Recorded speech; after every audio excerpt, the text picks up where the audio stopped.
We're joined now by Arkansas Congressman French Hill in Washington, D.C. Congressman Hill, good morning to you. Thanks for joining us live here via satellite. First, I want to start this morning. A lot of issues were outlined last night by the president.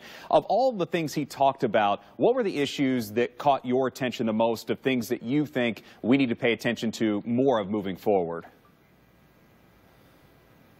I appreciate it. Thanks for the invitation this morning. I thought his review of 2017 was important because he talked about getting the economy moving faster with more opportunities for our families with both regulatory reform and the tax cuts.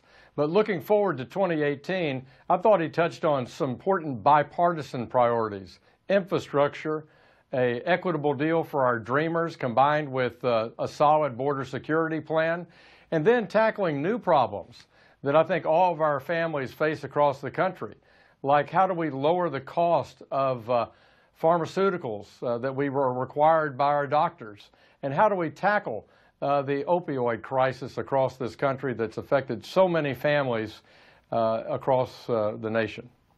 Hill, you mentioned bipartisanship. Last night, several of your colleagues across the aisle boycotting the State of the Union address. How have you, Congressman Hill, worked with those across the aisle on those bipartisan issues? Can you give us a couple examples of trying to work with the Democratic lawmakers to move forward on some of those issues you talked about?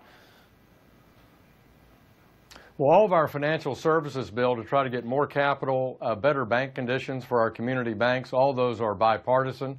There's a strong bipartisan effort in both the House and Senate to move banking legislation. The bills that I've passed and recently had signed into law, like better investment research opportunities for consumers, strongly bipartisan. And last fall, we were able to pass the Central High School bill, improving the boundaries of our national site there, commemorating the civil rights efforts back in 1957, passed the House unanimously and passed the Senate by unanimous consent before it was signed by President Trump. Congressman Hill, we appreciate you taking some time to talk with us this morning live in Washington, D.C. We'll see you whenever you